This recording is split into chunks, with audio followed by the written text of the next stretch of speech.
Hey, everybody, welcome back to Movies You Missed podcast. This is episode 80.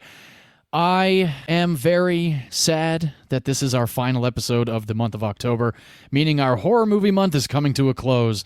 But boy, oh boy, is it going to be a good episode. V, how you doing today?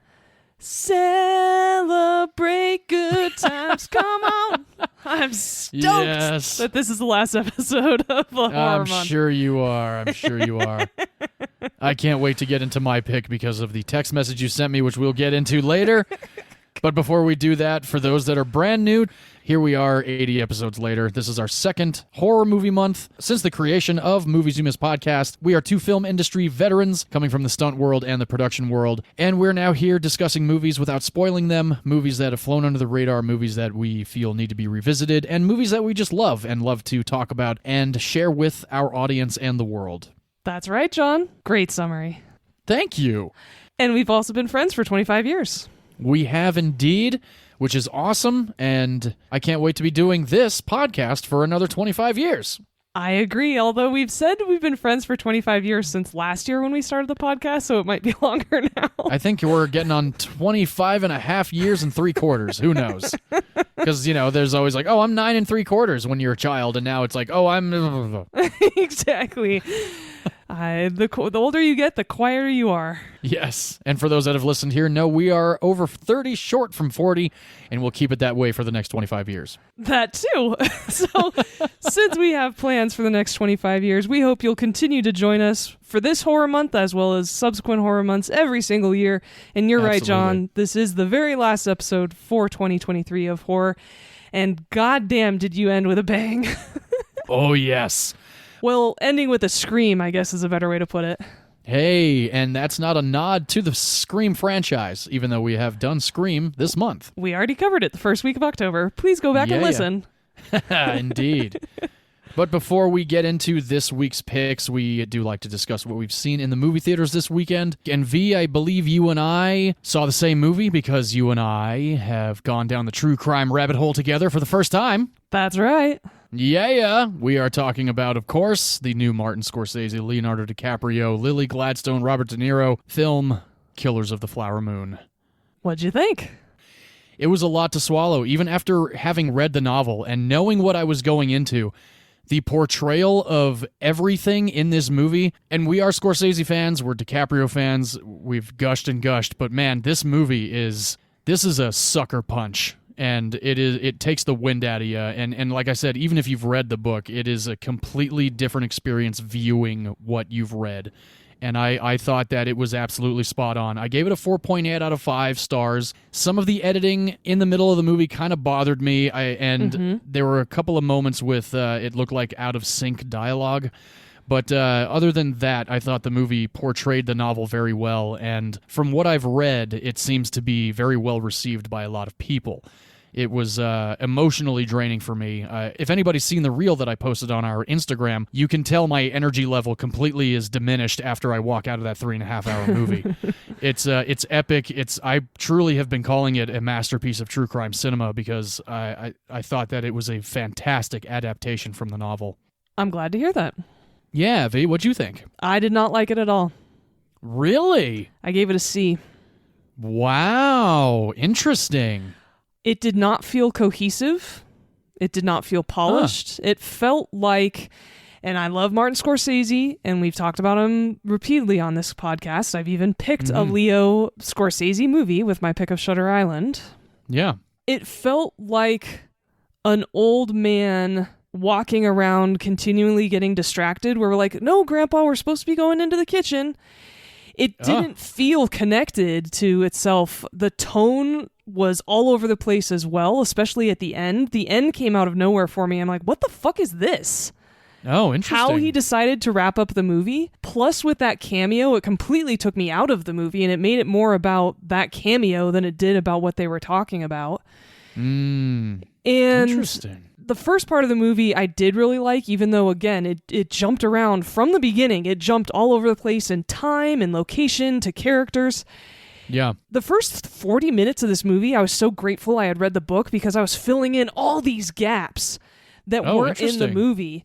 And I was like, man, some people might be really fucking lost right now. And it's actually, I will completely agree with you on that. When I was watching the movie, I thought for a second, I was like, this actually could throw a lot of people off. It didn't throw me off because I read the book. Exactly. But at the same time, if you hadn't read the book, it might take you out of it for a minute. So that's interesting that you said that.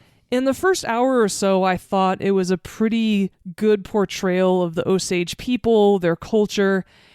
And then all of a sudden, it was the Bobby and Leo show. Right. 2/3 of this movie is just about these two guys.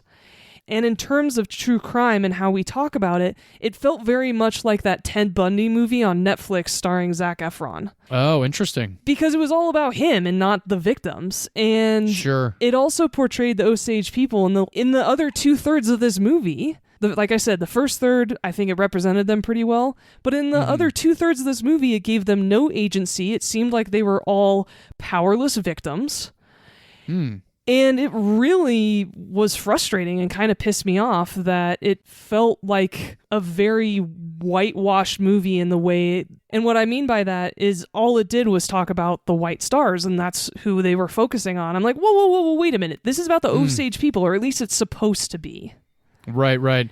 Well, yeah, I mean, the book is definitely more about the murders also, and, what Burkhart kind of gets involved with, especially with Hale. So I think that's kind of where I fall into it. Was like, this actually portrays the book that I read very well. However, you do make solid points as well. I've been reading the same thing. A lot of people are very upset about how it's through the eyes of Burkhart and Hale and not so much Molly and, her family and her people. But I think at the same time, like you mentioned, if you haven't read the book, you might be lost with a lot of what's going on. And I remember when the first Osage was killed, it just kind of slaps you in the face like he's choking and he's dead. Yeah. And then they show you like 9 different murders that happen, and there was no investigation. And then after that, it's more about what Burkhart is planning to do with Hale. And again, reading the book, I kind of felt like it all made sense. But if I hadn't read the book, who knows what I would have thought. So, I kind of looked at it through that set of eyes as well. I was like, if I didn't read this, would I be completely like, what in the hell am I watching?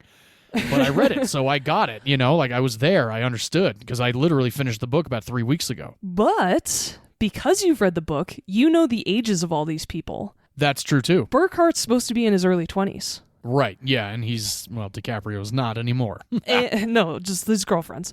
And yes. Hale is supposed to be 44. Robert De Niro's 80. Yeah, and De Niro's 80, yeah. And so I mentioned to you, I remember telling you after I left the theater that it felt like De Niro, like, Benjamin Buttoned. Like, he completely went back and all of a sudden is back in his 50s and 60s again, because he looked great. He looks great. He seems like he's very strong. He definitely felt like he was in his 60s, not his 80s, which is fair. Yeah. But because I know these actors are not accurate representations of real people, it just felt like Scorsese decided to throw an acting clinic starring Leo and De Niro.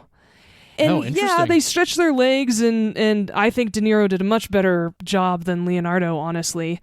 I'll give you that. I thought Leonardo... DiCaprio was fine. But it wasn't very interesting to me. His performance fell very flat for me. His teeth were incredibly distracting, but it just felt like he was putting on... It just seemed like none of the mannerisms he was doing were natural at all. Interesting. I know he's going to get nominated for an Oscar. I wouldn't nominate him, honestly. Yeah, I wouldn't give DiCaprio a nom for this one. No, and I thought it was one of the weakest outings of Scorsese and Leo together. Well, thinking about it and talking about it, I might have to agree with you on that one. My favorite, of course, our listeners know, is The Aviator. Mm-hmm. And I know Burkhart is supposed to be in his 20s. However, he did just get back from World War I.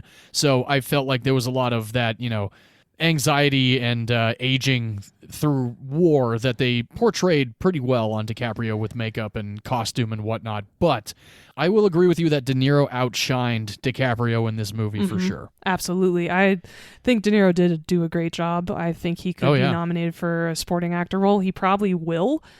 And very likely. I think this is very cleansing for us who are fans of De Niro, because his early 2000s work, or I guess 2010 work, where it was like Bad Grandpa and stuff, were just garbage, right? Well, it's not a terrible movie. And I agree with you. The costumes are great. The makeup's fantastic. The location is beautiful. I think there's a lot of aspects of this film that are so well done. But in storytelling, the movie just fell so flat for me, and I was super disappointed, especially with all, of course, the buzz that it's been getting. I walked out there going, damn, that was honestly a waste of my time. Oh, wow. That's really terrible to hear. Yeah. But, that's your opinion, and every opinion is valid here at Movies You Miss Podcast. That's true, and everybody is allowed to completely disagree with me, and I know tons of people are saying it's one of their favorite movies of the year, and that's completely fair. And I did stay through the credits because my cousin was actually the supervising art director on this film. Hell yeah. And so congratulations, Megan. Super proud of her work, and I'm so happy that she was able to work on this film. And I definitely don't want to diminish everyone's hard work on this film because obviously it's beautifully shot, like we've talked about. It has wonderful costumes, and there are elements that I did really love. It just overall was rather disappointed. Oh, that's too bad. I am definitely sad to hear that because I really enjoyed the movie. And it's weird to say that you enjoyed a movie with this kind of subject matter, right? It's kind of like we mentioned this whole thing on the documentary episode we did. It's like, how do you say a documentary is good when it's actually just happening? It's like this is a piece of somebody's life that we're experiencing with them in a movie format. And that's kind of how I felt with this. And I thought everybody was great. I thought Jesse Plemons was great. I thought Lily Gladstone was great. Yes, she absolutely deserves the lead Oscar nomination. That was fantastic. Oh, definitely. Yeah. And I just really liked that it had a slow pace. I liked that it was 3.5 hours because it didn't feel rushed to me. Mm-hmm. But, again, we're both completely different people. We saw it differently, and your opinion's valid, as is mine, and it is what it is. You don't have to like everything. And that's another thing, it's kind of like with Pixar, right? Pixar comes out, it's like, oh, you're supposed to like it because it's Pixar. No, you don't have to fucking like it. No. If you don't like it, you don't like it. And Scorsese hasn't always hit it out of the park. Mm-hmm. For everybody. And I remember texting you. I was like, this is like Goodfellas, Casino, and The Departed all wrapped into one. And I also like this movie over The Irishman because I like The Irishman, but many people did not like that one at all. I liked it, but it's one of those movies I was like, that's not something that I don't think I'll ever need to watch again. Whereas Killers of the Flower Moon, I feel I should watch at least one more time in the theaters. Well, and let's be really clear. First and foremost, I'd love to hear from our audience to see which one of us you all agree with more, whether John or I's opinion. But let's be perfectly clear. None of my critique is based on the length of this movie at all. Oh, okay. I love 3.5 hour movies. I feel like they are richer. There is better character development. And I'm getting my money's worth and I'm immersed. I love long movies. I will never complain about that. And I'm certainly not complaining about it here. And I do think that it is so important and meaningful for Martin Scorsese to be bringing this subject up to the wider audience, to pop culture. Now, all of these people are starting to get curious. They're going to be researching the Tulsa Race Massacre. They're going to be researching these murders. It's going to be something where people are educating themselves or at least curious about what really happened because sure as shit, you and I were never taught this in school. Oh, definitely not. No, I didn't know about this until hearing about the movie going into production and then finding out that there was a book to read. Exactly. And it's a piece of history that I feel is absolutely worth diving into. It is, and so, like I said, that's why I gave this movie a C. I did not hate it at all. I won't discourage people from going to see it. I think everyone should give it a chance because, again, you really liked it, and I just didn't, and that's okay. Sure. Oh, yeah, definitely. All right, V, it is that time. The final pick of yours for the month of October in the year 2023. Our second October here at Movies You Miss podcast of horror movies. V, I believe you start us off. I do, which also means we're going in chronological order this week. Indeed we are. I think there's a 12-year gap between both of our movies. That is true, though they are connected by plot, as we like to do here at Movies You Miss podcasts. Yes. We really like to pick movies that either have a similarity or a same theme, topic. Maybe they both share an actor. And so with your horror picks, I really tried to find a movie that I've seen that I actually enjoyed in the horror realm that is similar in tone or theme to your picks. And so based on what you told me about your film this week, that it was based on kind of a haunting, I took that and ran with it all the way to 2001 to a movie starring Nicole Kidman titled The Others. Yes. It will be no surprise at all to anyone who has listened to more than a couple episodes of this podcast that I have only seen this horror movie a few times. However, I absolutely love it. I think Nicole Kidman did a great job. Well, actually, all the actors in this movie do a great job, and I'll get into them in a little bit. Oh, yeah. But I absolutely love this movie. I think it's a little bit outside the box. I really think that a lot of people could enjoy it, even beyond the horror realm, just because it's a really good movie. It's a very well put together, very meticulous movie. It is, and I'm so glad that you'd not only seen it before, but more importantly, that you liked it. Oh, yes. The thing about it is I really like the cast. Not only Nicole Kidman, the supporting cast in this movie is fantastic, but there's like one or two movies in my Nicole Kidman watching career that I've not liked that she's been in. Everything else I've really enjoyed. I just like watching Nicole Kidman. It helps that she's stunningly beautiful as an Australian woman, but at the same time, she's a fantastic actress. She is a fantastic actress, and I believe you can actually attest to her beauty in person, right? I absolutely can. For that very brief moment that I met her at the Paramount lot. Oh, yeah. What a great day. I wish that I had enough time to get a picture with her, but the memory will live on until I die. Well, it's the interaction that counts, right? You don't have to be Facebook official or anything. I'm so glad you had exactly opportunity to meet Nicole Kidman. And so this movie, The Others, takes place in 1945 on an island called Channel Islands in Jersey, England. Yes. And this is right after the war. This island had previously been occupied, which is crazy. Nicole Kidman plays a woman named Grace who's currently raising her 2 young children while her husband is off in World War II. This is the end of the war, and he's missing right now, so she's really stressed out by that. But also, just in general, this woman's really uptight. A little bit. She lives in a giant manor on some moors in England. Very gorgeous. Oh, yeah. And her children are quite ill. They actually have a disease called xenoderma pigmentosum. Whoa. Thank you very much. Yeah. It basically means you're allergic to sunlight. It is a real disease, but it's extremely rare and only about 1,000 people in the world have it. That's so nuts. Yeah, that would suck. It'd be like being allergic to water, which is also a thing. No way. Yeah, that's an actual disease as well. Holy shit, that would be the worst. I would not want to be allergic to water. Nope. Or sunlight. You know, we do have some challenges in life with our heart conditions, but I think a lot about how things could be a shitload worse for us health-wise. Definitely. There's a lot of times I'm grateful that this is all I have. Yeah, absolutely. And so Grace is, like I said, she's stressed out. She is pretty uptight, and she's very, very proper. She talks about the Bible all the time. And her 2 young children named Anne and Nicholas are homeschooled because, of course, they're allergic to sunlight. How the hell are they going to leave the house? So even though this is a huge mansion, there's a bit of claustrophobia in this movie just because she insists on having all the curtains closed. And she also insists on locking the door behind her in every single room. Oh, man. That whole exposition when she is explaining that early on in the movie. The kitchen. I have breakfast at 8.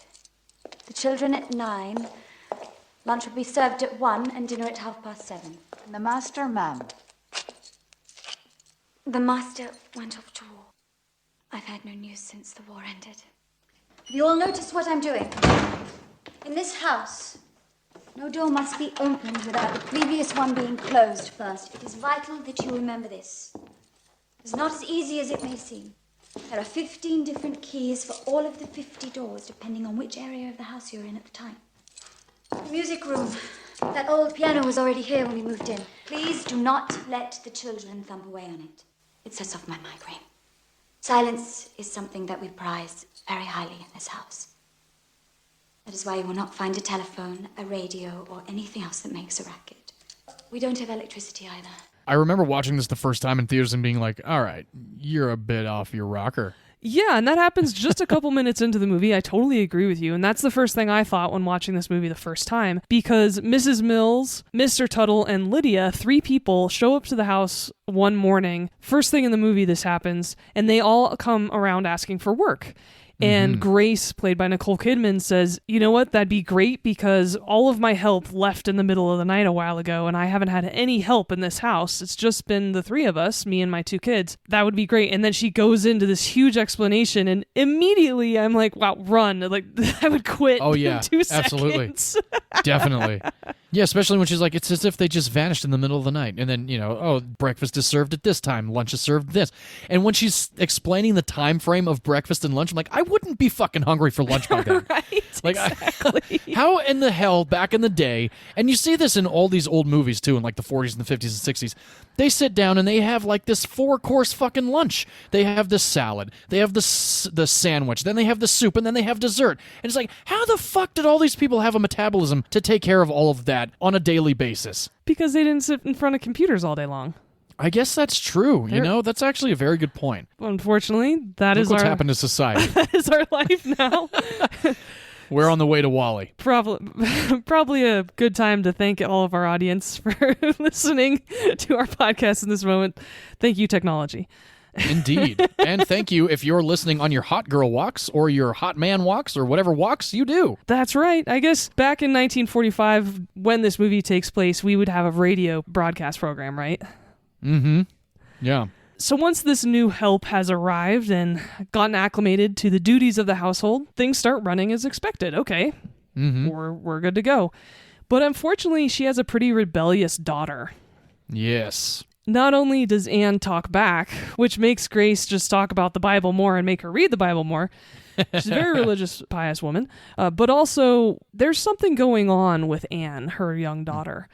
And we start to get a sense of it one night when her and her brother Nicholas are sleeping in their bedroom, and she starts to talk about a boy named Victor. Mm-hmm. And this scares the hell out of her little brother, who screams, which of course brings Grace to the room. And Grace then starts yelling at Anne about, don't lie to me, you're the one who moved these curtains, you're the one who touched your brother, you're the one who scared him, ghosts aren't real, don't lie to me. And she punishes her daughter for saying these things. Mm-hmm. Which is super shitty whenever a parent doesn't believe a kid, especially in a horror movie about a haunting. Exactly. You're like, no, you need to listen. You need to listen. Because the observer knows what's going on. That's right. And so things continue to happen to a point where Grace actually witnesses some things. And one of my favorite scenes of the movie is when Grace hears something moving upstairs and she thinks it's the servant girl, Lydia, cleaning upstairs. Mm-hmm. And so she gets up because she's going to go chastise this girl, but she looks outside and there's Lydia outside. Yes. So she's like, who the hell is upstairs? And she runs upstairs, unlocking doors the whole entire way. And she goes into this room that is a storage room. So everything's covered in sheets. Oh, yeah. Some things start happening in that room that scare her and the audience. Yeah, they do. Including her backing up, and there's a hand sticking out from under the sheet. Yeah, that part always scared the hell out of me. And the very first time I watched this movie, I said, Jesus! And she takes the sheet off, and it's a statue of the Virgin Mary. And so I was like, how perfect. Fitting. Definitely. That's hilarious. That scene always freaked me the fuck out. I saw this movie twice in theaters. I went and saw it. The first time, it scared the hell out of me. The second time, for whatever reason, maybe it was the anticipation, but it was even scarier the second time. Yeah. And the whispers and the fact that it's actually audible enough that you can make out the words that the whispers are saying instead of like some kind of creepy, moan or some mumbling. Weird creaking or mumbling, which is typical in a lot of horror movies such as this with a haunting. It really sold the fact that there actually is a fucking ghost or a few in this house with Nicole Kidman and her family. Yeah, that's actually a really good thing to point out because, as you said, you can absolutely hear things instead of, how there's so many times where you'll be watching a horror movie and ghosts or there's some sound in the room and it's like, like that. Yeah. It's not actual words. And yeah, you're right. It made it creepier. Yeah. Because now this ghost knows your language and... Or, whatever the hell it is. And they're also powerful enough to communicate with you, which is scary as shit, yes. right? Oh, hell yeah. That's absolutely. Just a little bit. And so the cool thing about Grace is that instead of screaming, instead of just freaking out and fainting or what have you, she goes, fuck this. I'm going to go get some help. And she puts her coat on and goes to find the priest in town to figure out what the hell's going on. And she says, we're going to open up all the curtains. We're going to do a full search of this house. And if that doesn't work, I'm going to go get the priest and he's going to bless every room. And I was like, sweet. A mom and a woman back in the day actually taking action, especially in horror movies. I hate it when there's a horror movie and they make stupid decisions. Right. One of my favorite commercials over the last couple years was the Geico commercial where it's all the kids running from the horror movie, and they're like, "Let's get in that running car," and the kid goes, "Are you crazy? Yeah. Let's go hide behind those chainsaws." That's right. Yes, I remember that commercial. Oh, it's been a long time since I've seen that one. But that was a good one. Yeah, I love that commercial. But it's such a classic call out for horror movies of all of these people making dumb decisions, right? Mm-hmm. Once she leaves the manor and is walking towards town, unfortunately, a very big surprise happens and she runs into someone, which derails her from this trip, and she goes back into the house. From there, things just start to get worse. Mm-hmm. And the rest of the movie is her trying to figure out who the hell is haunting her home and how the hell she's going to get rid of them and protect her children. Oh, yeah. And that's about all I'll say about this movie, so don't spoil it. There you go. No spoilers here, everybody. No spoilers. I absolutely love this movie because it's creepy, but not terrifying. Because of the way it's written, it's very surprising. Mm-hmm. And it breaks a lot of common horror tropes, which I really appreciate. Ah. As you mentioned, you saw it twice in theaters, but I'd love to hear more about what you thought about this movie. Yep, I did. Saw it twice in theaters, opening weekend and then the week after that. I didn't own it for a very long time until I found it at Amoeba several years ago, and I've had it since then. I actually have a Korean DVD copy of it. It's still in English, but I have to turn the Korean subtitles off. I'm a big fan of this movie. I like how it's shot. I like the cinematography. I think Mrs. Mills, Mr. Tuttle, and Lydia are great characters. Mm-hmm. Even though Lydia doesn't say anything, I like the guy that plays Mr. Tuttle. I liked him from like the get-go. On top of that, Mrs. Mills is very recognizable, and I won't spoil it for everybody. Vee will get into, I'm sure, her career in a little bit. I've always been a fan of movies with hauntings like this and the potentiality of it being something real, either based on a true story or not. And this one's not labeled as based on a true story, like mine is this week, but it's believable enough that you think it could be based on a potential true story, and why not? It's just very believable. The costumes are fantastic, the soundtrack is amazing, and I'm very much looking forward to a lot of the trivia that I'm sure you're going to drop on us very soon. Yes, absolutely, and I'm glad you brought up the cinematography because a lot of scenes are actually lit by candlelight. They aren't artificially lit at all. It's purely the candles that either she's holding or that are in the room that light the scene. Hell yeah, I love that. That adds to the authenticity and the gothic, creepy vibe to it. And that's another thing I think I like about it. It's got a gothic vibe to it. And I like gothic horror. It just has to be, and it's funny, like, it just has to be done right. But it does. It does. It does. Or else it's super cheesy. It has to be done right. Yeah, or it just comes off as like, oh, they were really just trying to, freak you out with some sort of twisted, fucked up story. I totally agree with you, and a lot of that also has to do with the chemistry between all of the cast. And for some of our repeat listeners, I love movies with stacked casts. Yes. But like my pick of The African Queen a couple weeks ago, this has a very small cast. Mm-hmm. There's really only like 6 people in this movie. Yeah. All of them play well off each other. The children who were cast as Nicholas and Anne, unfortunately, they didn't go on to have much of a career, either one of them. But really? They were fantastic in this movie. They each beat out like 5,000 kids. Wow. To play in these roles, and they were so good. And the interactions between these kids and Nicole Kidman were great as well. Yeah, hell yeah. I'm actually shocked that either of those kids did not continue on acting. And they were great actors. Both of them were fucking awesome. I loved Anne in this movie. I thought she was a fantastic older sister and reminded me a lot of myself at that age. I'm an older brother, so the apple didn't fall too far from the sibling tree watching her. It was very much reminiscent of a little bit of the torturous vibe I put my sister through growing up. I was just going to say she picks on him a lot, which is similar to your upbringing. Yes, and if I'm sure for those that listen to our Scream episode know what I'm talking about. But at the same time, she also really protects him. Yes, she does, yes. When it counts, right? Oh, yeah. I agree. She was great. I especially love the scene, and it's a very classic scene. It's even in the trailer, where Nicole Kidman asks, "Where's my daughter?" And she goes, Are you mad? I am your daughter. Yeah. Creepy. Mm-hmm. So beyond this movie, Nicole Kidman, I'm sure a lot of people would recognize her and her name, probably because not only is she a movie star, Yes. in every sense of the word, but she's also been in a ton, Yeah, she really has. including a pick on this show. Yes, indeed. She was in your pick, Batman Forever, in episode 39. Hell yeah. Which, The best Batman. no, but that was her peak hotness. She was in that dress when they went to the circus. She was gorgeous. Yeah. Oh, definitely. She's great in that movie. Agreed. She's also in 3 movies with her former husband. Yes, she is. She and Tom Cruise were in Far and Away, Days of Thunder, both great films, and Eyes Wide Shut. I saw the important scenes. God. And so then she also was in Moulin Rouge. Oh, yeah, I love her in Moulin Rouge. Right before this movie, actually. Oh, cool. And she was nominated for an Oscar.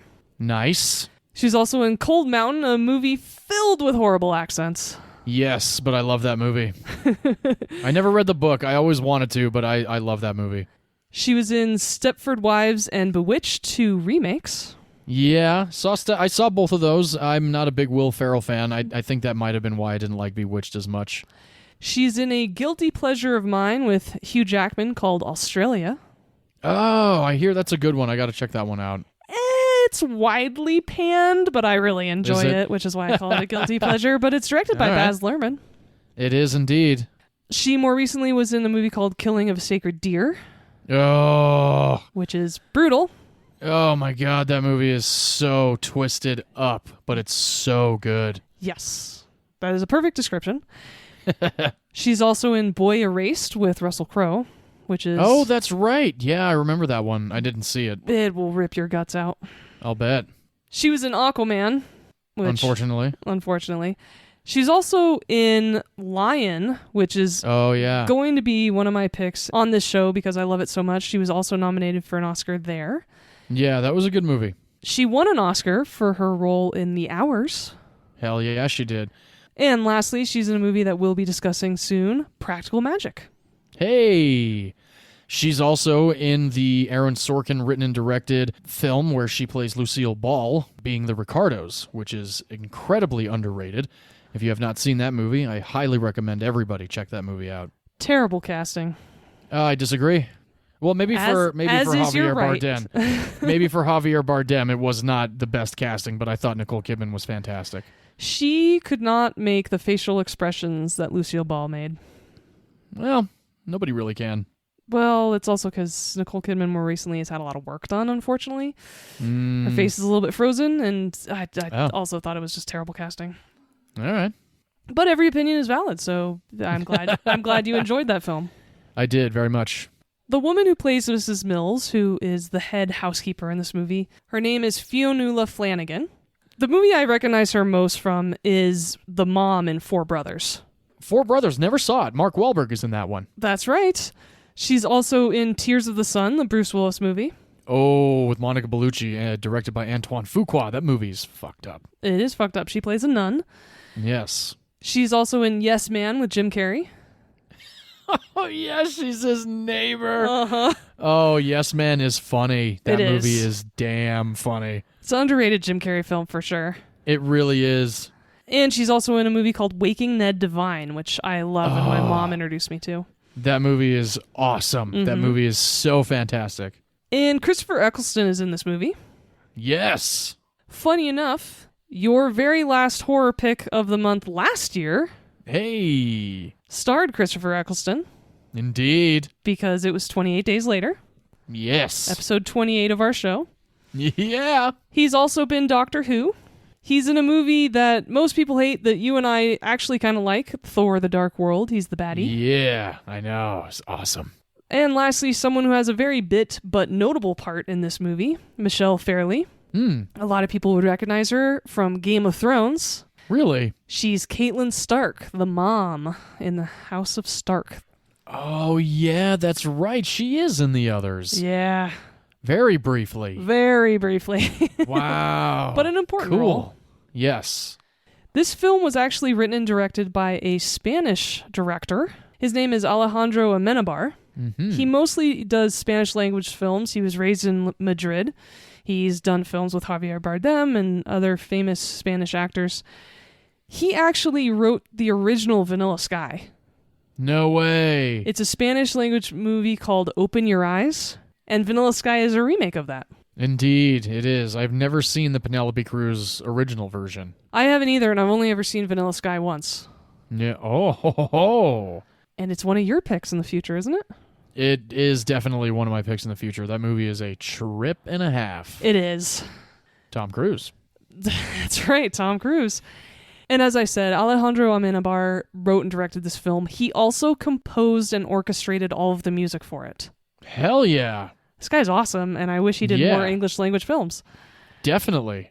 After Nicole Kidman was cast, she actually tried to convince Alejandro Amenabar and the Weinstein brothers, who also produced this movie, unfortunately, to find another actress for the part. Really? She was coming off of Moulin Rouge and really wasn't sure if she wanted to explore such dark places in this movie. Oh, wow. Literally and figuratively, actually. And she quit during rehearsals. No way. She said playing Grace gave her nightmares. Whoa. And it took a lot of convincing by everyone, including her husband at the time, Tom Cruise, to move forward with this movie. Really? Yes. She ended up doing it, and she's happy she did. But in the beginning, it was quite a challenge. Damn. And I say Tom Cruise because he and his longtime producing partner, Paula Wagner, executive produced this movie. I saw his name come up in the EP. Yes, a Cruise-Wagner production in the beginning of this film. Yeah. This film marks the last collaboration between him and Nicole Kidman prior to their divorce. Damn. Well, at least they went off on a high note and it wasn't Eyes Wide Shut. Right? Yeah. But their divorce was finalized the week that this movie was released. Oh, damn. Which, it's gotta kind of suck. Yeah, I would imagine so. Can you imagine the press tours and the premieres of this movie that Nicole Kidman had to do and every single goddamn question she had to answer about her divorce? Yeah, that must have been pretty brutal. Annoying. Yeah, oh, yeah. Exactly. And you mentioned authenticity in this movie. There's actually a plot point or a prop in this movie that is pretty crucial, and it's very real. It's a photo album of a bunch of people from the 1800s, and they're all dead. Those photos were called Memento Mori, and they're real. It's a real thing that used to happen back in the day. Ugh. That's... Ugh. Yeah. And these photos were taken of dead people for two reasons. One, because photographs were really hard to come by and hard to take, and so especially of children, you had to sit still for a very long time for photographs back in the 19th century.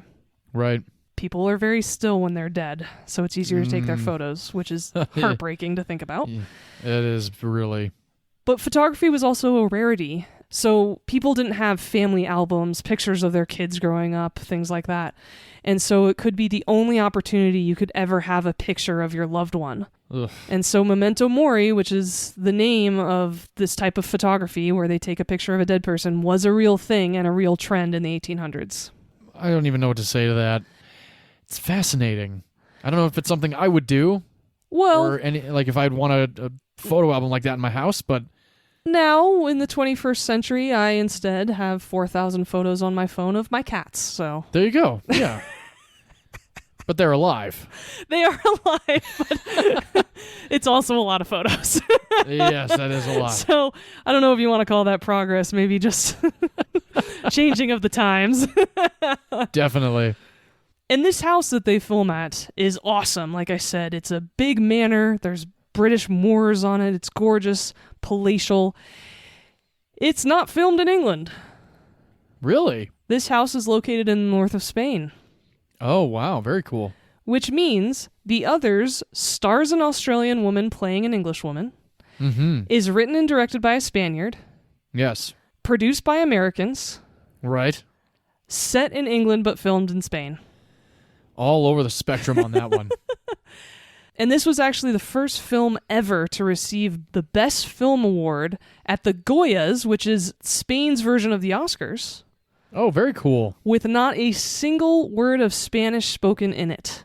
Wow. That's pretty badass. It is, and it's because this film was so big when it came out. Not only is it a fantastic movie, but it was produced on a budget of $17 million.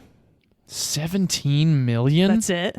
Well, that's a lot more than I thought it would be. I thought this was like a $5 million budget, to be honest with you. I bet like 10 of it went to Nicole. That's possible. Especially since she was an Oscar winner. Exactly. But the good news is it went on to make nearly $97 million in the United States. Damn. And $210 million worldwide. Holy shit. Yeah. Fuck yeah. That's amazing. Yes. Because of that, it became one of the highest grossing horror movies of all time. Hey. And it was the highest grossing Spanish film of all time at the time that it came out. That is fucking awesome. It's now number 4, so it's still up there. Oh, very cool. So everybody loved this movie. Critics, audiences alike. As I said, it won a Goya Award. It also was nominated for several BAFTA awards, which is the Brits version of the Oscars. Hell yeah. And it even won a bunch of Saturn Awards, which is the science fiction and horror fantasy awards that happen every year. Hell yeah. So it's a very successful movie. I really enjoyed it. I'm so glad you do too. And as someone who doesn't generally like the horror genre, I hope all of our listeners will give it a try because I think it is very approachable. It's very consumable for anyone, not just horror fans. I completely agree. And that's The Others, my pick for the last week of horror in the month of October 2023. Awesome. Great pick indeed. I liked revisiting this movie. It had been a few years for me, and I watched it in the dark, and it still made me jump. And it made me jump both times I saw it in the theaters, too. And I'm very happy to have contributed to such a awesome U.S. box office gross. Twice. Yes, that's great to hear. I'm so glad you love this movie, too. So now that my side has been properly saged and blessed, shall we move over to your last pick of October? Yes, I think we should get into my final pick of this year's horror movie month at Movies You Miss Podcast. Similarly to last year, where I began the month with a hard hitter, I'm wrapping up this month with a heavy fucking hitter. Ladies and gentlemen, this is the 2013. This movie scares the living hell out of me. This is the terrifying The Conjuring. Yes, it is. Yes, it is. This film stars Patrick Wilson, Vera Farmiga, Ron Livingston, Lily Taylor, and a whole handful of others. It's a pretty small cast, similar to your pick, V, this week, but we are introduced to a lot of people early on in this movie. For those that have not seen The Conjuring, let's get into it. This movie's set around early 1970s. We meet Ed and Lorraine Warren. They are world-renowned as paranormal investigators. Lorraine is a very gifted clairvoyant, and Ed Warren is a non-ordained demonologist, and he is actually one of the very few that has been recognized by the Catholic Church to perform exorcisms. They are hired by this family in Rhode Island that has just moved into this house, and things are starting to go a little crazy. Very similar to The Others, very similar to Amityville Horror, very similar to Insidious. Now, the difference between all the movies that I just listed and The Conjuring is that The Conjuring is based on a true story. Ed and Lorraine actually existed. The Perron family actually existed. The events that take place in this movie are on record for actually having happened, which is another reason why this movie is as fucking terrifying as it is. And V, I know this was your first time, and I cannot wait to hear what you thought about it, even though I know what you thought about it because you sent me a fantastic text message when you finished watching this movie, but we'll get into that in just a little bit. Okay. So the Warrens meet up with the Perrons. They bring along some colleagues of theirs that will help them with capturing whatever is really going on in this house, either these voices or potentially in a picture. You know, like some of these horror movies will show you a picture of a child with a light gleaming next to it, i.e. The Sixth Sense. And, you know, there's a dead person right there, or there's a ghost. And, of course, we have all taken pictures in the early 90s, even up until the early 2000s, where we'd go to Rite Aid to 1 hour photo, and there would be those perfect circular orbs right in the center of the picture next to you or next to your dog. And, of course, after reading, you know, all of these things about demons and angels and all this stuff, it kind of makes sense that maybe, you know, there could be somebody sitting next to me right now and I just don't know who it is. Your grandma. Maybe it's my grandparent. I was going to say, maybe it's my grandparents. Maybe it's some malevolent spirit similar to the one in The Conjuring that the Warrens are now there to investigate. It's got to be your grandma. We mention her every week. Exactly. And it's horror month, so Grandma's been watching all the horror movies with me. And the cool thing about The Conjuring as a whole is that it's based on one of the more terrifying cases that the Warrens were involved with. Cool? That's the word you want to use? Yes, it is. I do. Okay. Because, again, with like last year with Hereditary, you were saying that a lot of the horror movies that you really get freaked out in are movies like this, where it has to do with the unknown and the possibility of possession and stuff like that. Yes, and after watching this week's movies versus the other movies we watched this month, I am fully confident and solidified in stating that hauntings, possessions, and just ghost movies freak me the fuck out and are the scariest in my opinion. Yes. Creature features are my favorite subgenre of horror. There you go. Yeah, and I'm with you. I think these are, just like Hereditary, this film, and Insidious, etc., the ones of the unknown and possible possession and demons and ghosts and stuff. It's very scary because we all hear creaks in the night and we all think we're hearing, weird things if we're alone. Vee, I know you live alone, so I apologize. But it is one of those things that makes more sense than, not that serial killers don't exist, but slashers just never really scared me like this type of a subgenre of a horror movie would do. Yeah, because your gun at your bedside table isn't going to protect you from a fucking ghost. That's why. Exactly. Yes. And also, this is exactly why I own a dog. So when I am scared after watching your picks, if I look at my dog and she's sleeping soundly, I know I have nothing to fear. Yeah, there you go. And interestingly enough, speaking of dogs, James Wan, the director of this film, now, for those that have heard the name before, James Wan is the director of the original Saw. He is also the director of Insidious Chapter 2. He's the unfortunate director, sorry sir, of Aquaman and the new Aquaman coming out. I will probably see the new Aquaman. He also directed my favorite Fast and the Furious film, Furious 7, the one that we say, well, we actually don't say goodbye to Paul Walker, but we kind of do in that movie. So James Wan is very prolific. He can definitely do majority of genres. Action, suspense, horror, thriller. And in the middle of production of The Conjuring, James Wan was sitting at home and he had just got a new puppy. And while he was going over the script of The Conjuring, his new puppy looked into a very dark corner of his apartment and started to growl. No. And then his dog followed whatever was in that corner through the living room, and wherever that thing went, the dog came back and sat back down and everything was fine. And James Wan was pretty sure that he had a visitor that evening. Fuck. Yeah. Yeah, and that is the very first note I took about this movie. Listen to the damn dog. Right? Yeah, the dog won't enter the house in this movie early on. And already you're just kind of like, okay, we know that animals can sense things. And, of course, their dog is just not about going into that house. And the dog is barking in the middle of the night. And they're just watching, like, what is up with the dog? So the Perron family is a working-class father. He's a truck driver. His wife is a stay-at-home mom.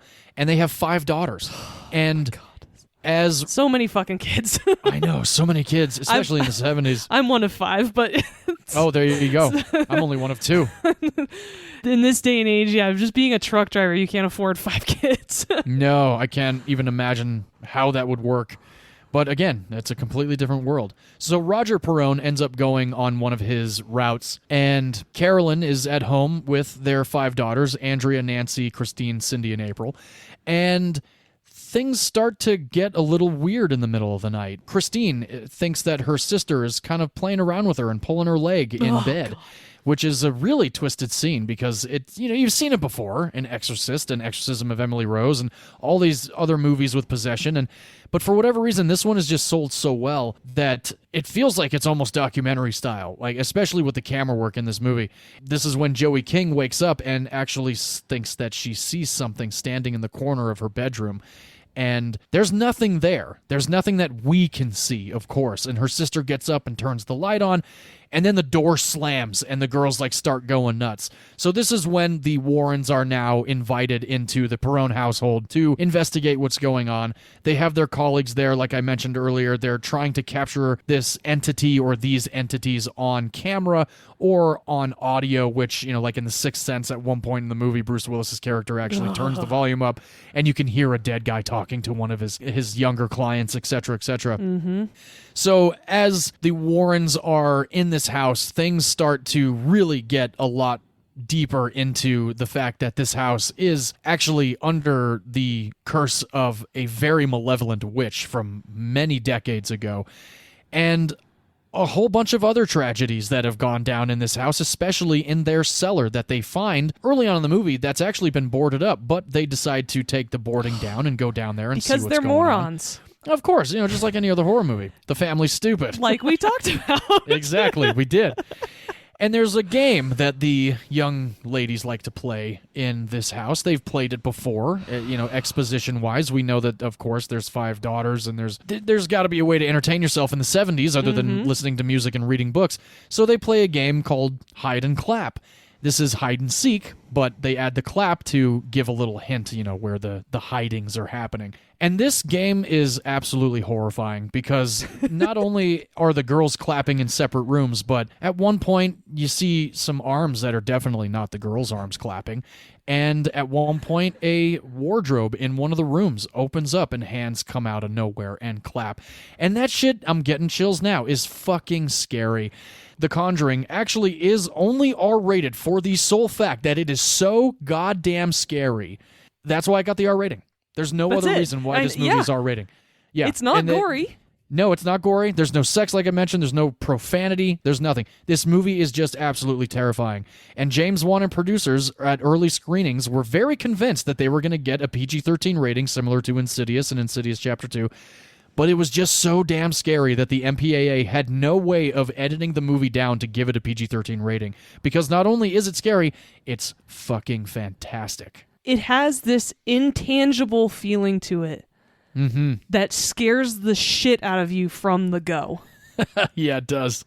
The opening sequence of the movie is very scary, too. And there were several times watching this movie that I sat back and go, why am I so terrified? Why is this so stressful? Why do I have so much anxiety and I cannot relax, even though it's daytime in the movie and nothing's happening? Right. I'm still fucking scared. Oh, yeah.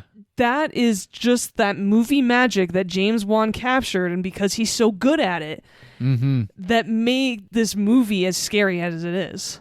Absolutely. I saw this movie opening weekend. This movie came out in July of 2013. My buddy Joel and I went and saw it opening weekend at the ArcLight. We got high as fuck, and we went and saw this movie. And there's a sequence, V, I'm sure you remember, where Lorraine falls through the middle of the walls of the house and lands in the basement. That scene, I've never grabbed a man's hand before, but Joel and I both were like, dude! Like, there was just, like you said, the dread after she lands in that basement, and then the things that you start hearing and then the things you start seeing are just so terrifying. And the cool thing about this movie, too, with the reason why I think it's so scary is because they don't rely on the soundtrack to give you the jump. They actually allow the visual to really get you, because like you said, you're already sitting there, you're anxious, something's coming, you don't know when it is, and then when Lorraine moves out of one direction, there's the scary, and it's sold so well. The cinematography is amazing. Yeah, it's just a great horror movie. And the cool thing about this movie too, it was shot chronologically. So awesome. I can only imagine how that actually helped the entire cast actually get into everything, especially the young girls. Like, all 5 of those girls were fantastic. And I'm sure you might recognize Joey King. She's been in a whole bunch of stuff over the last several years. She's a very talented young actress. She plays one of the middle children in this movie. She's actually in one of your favorites of last year. She was in Bullet Train. That's right. She's also in a TV series with Patricia Arquette called The Act, which is about Munchausen by proxy syndrome, which is a really fucked up series. Right. She plays Gypsy Rose. Yes, yeah. Amy was watching that, and I sat down and was like in the middle of the first episode. I was like, you know what? Why don't you rewind this? I watched the whole thing. Completely terrifying, and it's not even a horror series, but it kind of is. True crime. True crime indeed, yes. She's also in The Dark Knight Rises. I'm sure that everybody might recognize her as young Marion Cotillard. That's right. She was good in that. Oh, yeah. Very, very talented young actress. Like I said, she's had quite the career. Their father, like I mentioned before, was played by Ron Livingston. For those that don't know who Ron Livingston is, I'm sure that at this point now you've seen Office Space. He is the lead in that film. Peter, he's great in that movie. He's also in the series Band of Brothers. He's so good in Band of Brothers. I was really impressed and saw his acting skills because I hadn't seen him in much after Office Space. And then he's in a completely different role in Band of Brothers. I was like, shit, this guy's really talented. Why isn't he in more stuff? Right? Yeah, he's a very versatile actor with the things that I've seen him in as well. And he was great in this. Oh yeah, he was fantastic. And Lily Taylor too, who plays the mother, Carolyn. For those that may not recognize her, she was in the Catherine Zeta-Jones, Owen Wilson, Liam Neeson-led The Haunting from early 2000s, which I think is actually a pretty good movie. And for the rest of the movie, we are locked in this house with the Warrens and the Perron family, while the Warrens are basically trying to exorcise this house and cast this malevolent spirit out. And it gets scarier, literally up until the final maybe 2.5 minutes of the movie.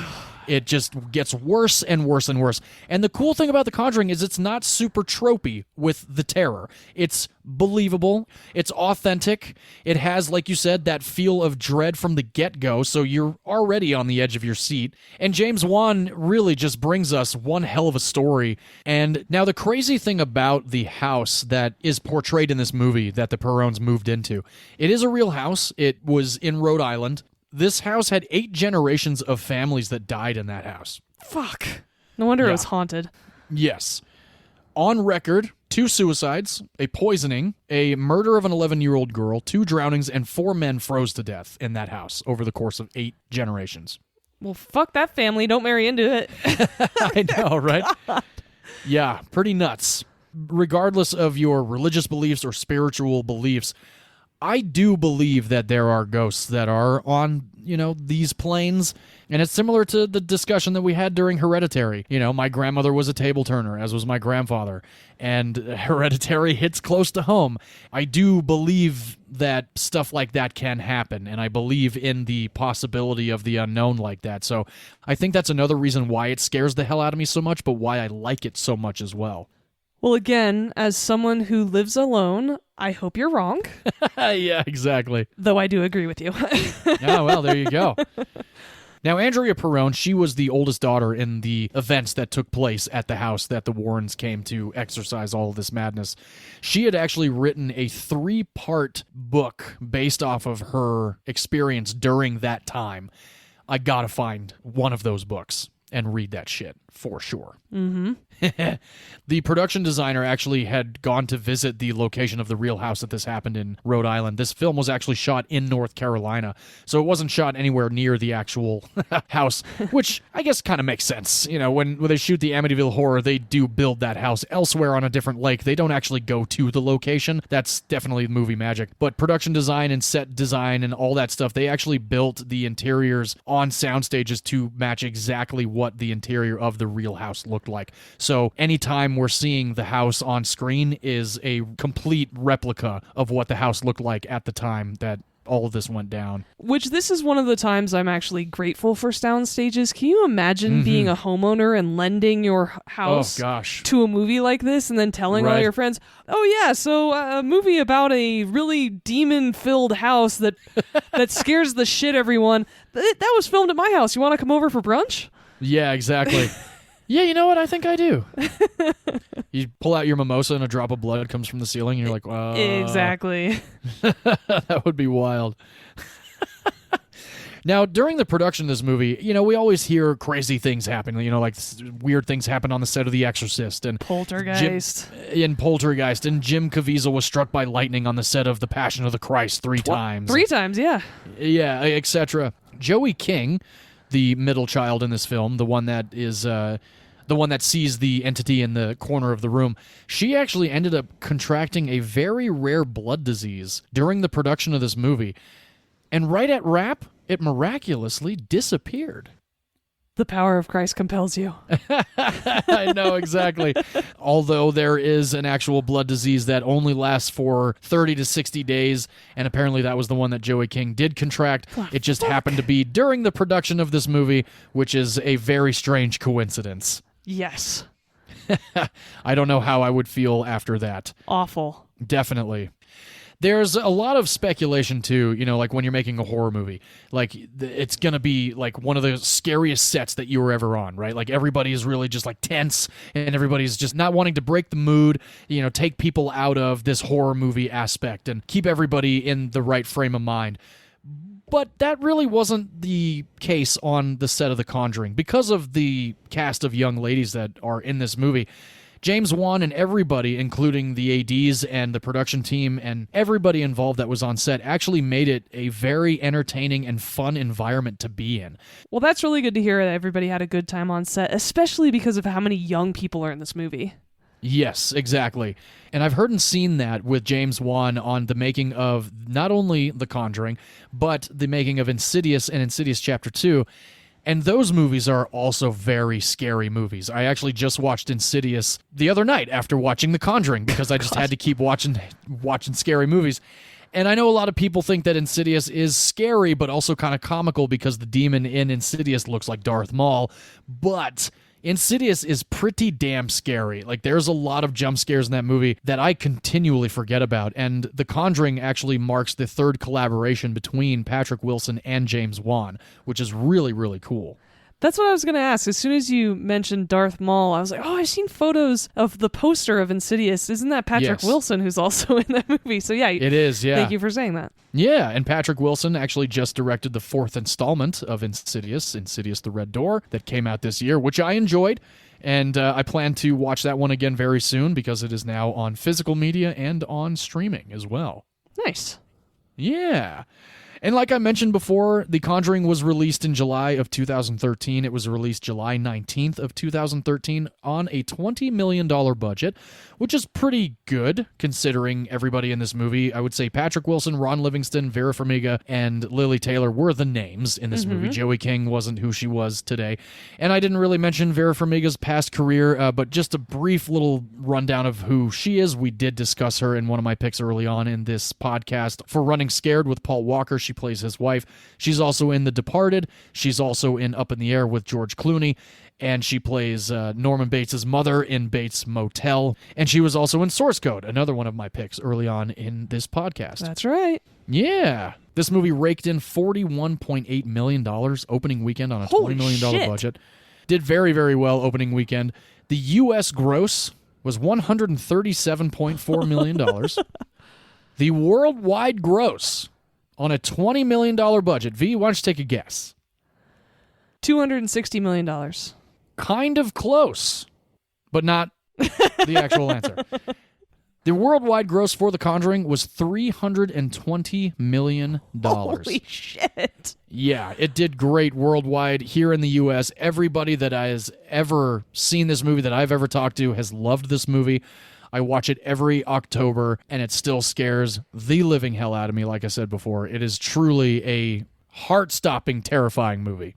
And that, ladies and gentlemen, is The Conjuring, my final pick here for the month of October. Our horror movie month ends on a very terrifying, very high note. V, you texted me when you were done watching this movie, in all caps, saying, "Why the fuck did you make me watch that movie?" And I gotta tell you, that was a very proud moment for me. You're paraphrasing a bit. Am I? The words I used were, "Fuck you for making me watch this movie."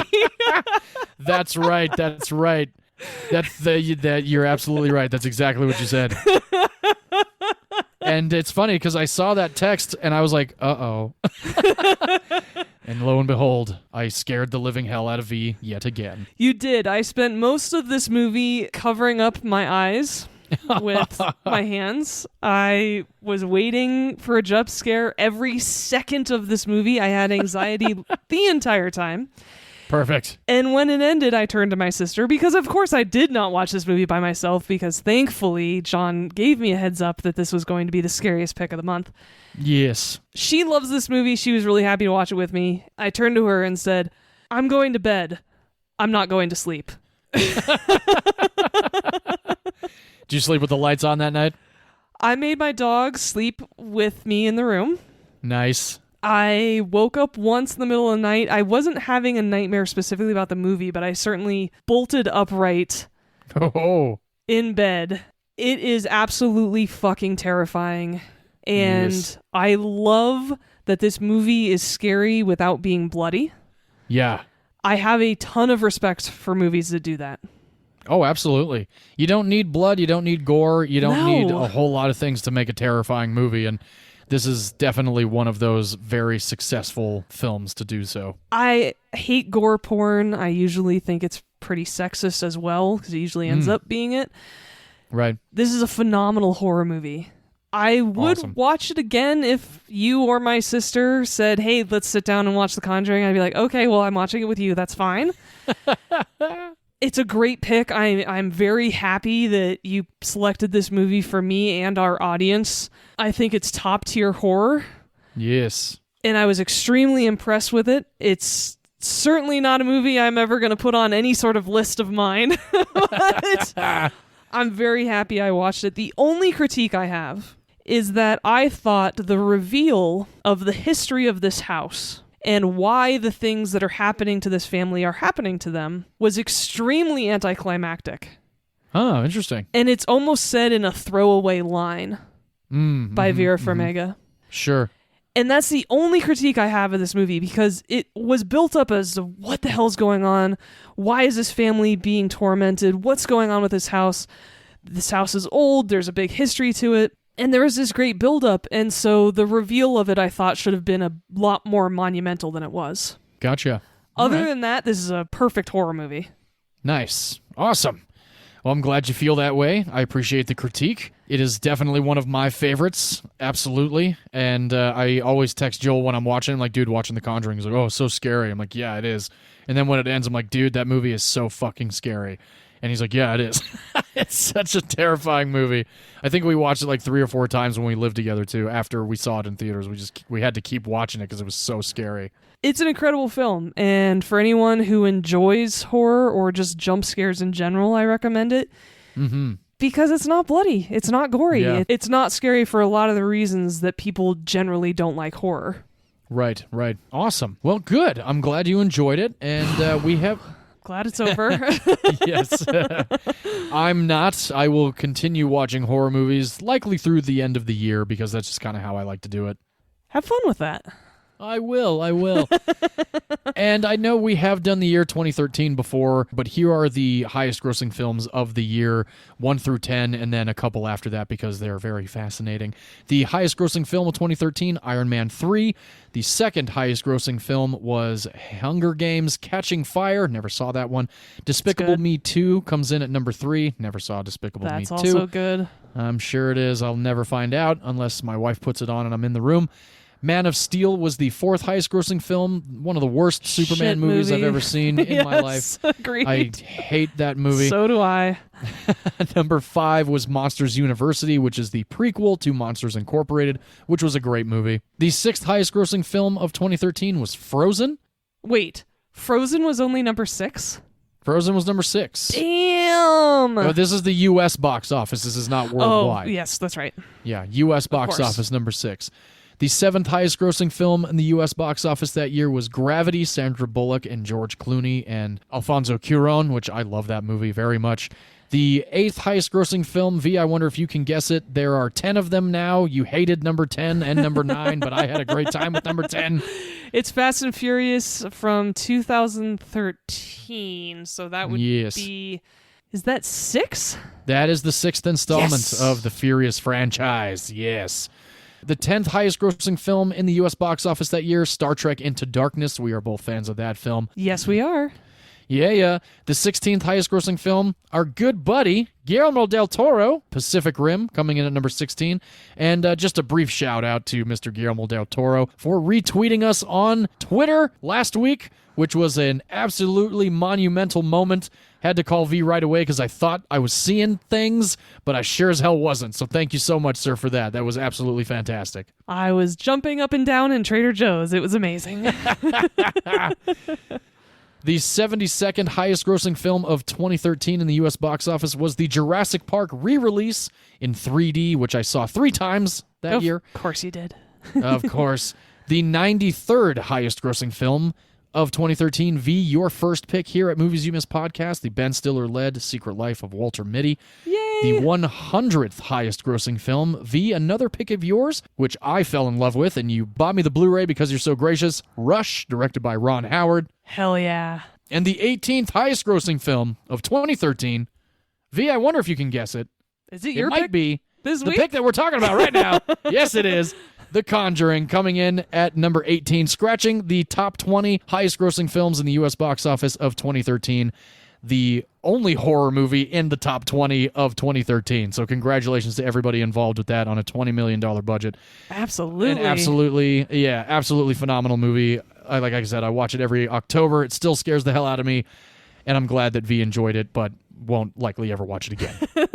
Not unless you make me. Not unless I make you. So that's The Conjuring. That, unfortunately, wraps up our horror movie month here at Movies You Missed Podcast. Happy Halloween, everybody. Thank you guys so much for joining us. Please do let us know if this is a fun thing for you. I mean, it's a blast for me because I'm introducing V to so many things that V has never seen before. But I'm just curious what our audience thinks about it, because some people don't like horror, but a lot of people do. You never know. Yes, we're always wanting feedback from our audience, and if you're anything like me, maybe you just enjoy being introduced to new movies even when it isn't necessarily your genre of choice. Indeed. At least we hope that's the case. Yes. So V, curious, would you watch The Others with your grandma? No, I wouldn't, although I do think my mother might enjoy the movie. Oh, your mother would like The Others? Which, funny enough, my mom gave The Descent a chance last week. Yes, that was great. And she really enjoyed it, and so I appreciate her giving it a try and going outside her comfort zone. And I did show my father that movie the other night as well. Ah. He was halfway on board. He's extremely claustrophobic, so I don't think he enjoyed that aspect of the film, but he did like the kick-ass women part of it. So, well, that's good. Yeah, mixed bag. Indeed. And John, would you watch The Conjuring with your grandma? Oh, definitely. I'm sure my grandma would have loved it. I'm actually surprised I didn't watch it with her when she was still around. Yeah, me too, actually. Mm-hmm. Both of our movies don't have any nudity. No. Any sex, any violence. No, not really. Yeah, exactly. There's really no violence in The Conjuring at all. They're just terrifying. So in terms of who you're going to watch this movie with or who can watch this movie, it really comes down to who is more easily prone to nightmares after watching a movie. Very true. Very, very true. But otherwise, I would recommend it to anybody who's curious. I would absolutely, yeah. I would say even mine is good for like 13 and up. Oh, no fucking way. 17 and up. Yours is so scary. Are you kidding me? I guess I look back and I'm like, oh, if I were 13, I would be able to handle that, but maybe I wouldn't. I don't know. Oh, I think the 25 and up for your movie or something. Oh, wow. Okay. All right. God. Well, there you go. Oh, can you imagine like a new college student who's living alone for the first time and they pop in The Conjuring? Poor kid. Oh, yeah. That would be awesome. And that now officially wraps up the month of horror, as we will move on, as we always do, and let you guys know what we're doing next week, which will be pretty awesome. I'm looking forward to this pairing because I haven't seen V's Choice in a long time. I've only seen it one time, but I've seen mine a few, and I think this is going to be a great pairing. V, do you want to tell everybody what you're doing? Absolutely. So I decided to pick a movie for Dia de los Muertos. Yes. So I picked the Guillermo del Toro produced... He didn't direct it, but he did produce it. Yes. Beautifully animated movie, The Book of Life. Awesome. I'm so excited to watch that one again. Which you can stream right now if you have an HBO Max subscription. Perfect. That is likely where I will watch it. And the second animated movie that came out in 2014, based on Dia de los Muertos. John, you want to tell our audience what we're watching? I do indeed. I went with the Disney Pixar animated film directed by Lee Unkrich and Adrian Molina, starring the voice talents of Anthony Gonzalez, Gael Garcia Bernal, Benjamin Bratt, and a whole handful of others. This is Coco, everybody. And if you have not seen Coco or want to follow along, you can stream it on Disney+. That's right. That's where I'll be watching it. As will I. I'm looking forward to this one. I think it's going to be a nice way to transition from horror, because both of these movies deal with death. So this might still be a little freaky. But they're gorgeous movies. Oh, yes. Very beautifully animated. Very much looking forward to seeing that again. And kid-friendly. Very kid-friendly. I think both are PG-rated. I think so. Yes. Sweet. All right. Well, episode 80 comes to a close here. Thank you guys so much for joining us for one of my favorite months. Can't wait to get into the month of December, but that's not for another couple of weeks. So thank you again. Please do rate, review, subscribe, follow us on all social medias, TikTok, Instagram, Facebook, Twitter. We are very active on Twitter and Instagram and getting better at the TikTok game. So join us, interact with us, send us some recommendations if there's movies out there that you would like us to check out. We did have that contest several episodes ago. We'd love to do another one of those where we choose a listener's suggestion on both of our ends. So please do get with us. Let us know what's up. Let us know what movies you've been seeing. Keep theaters alive. Keep going to the movies, everybody.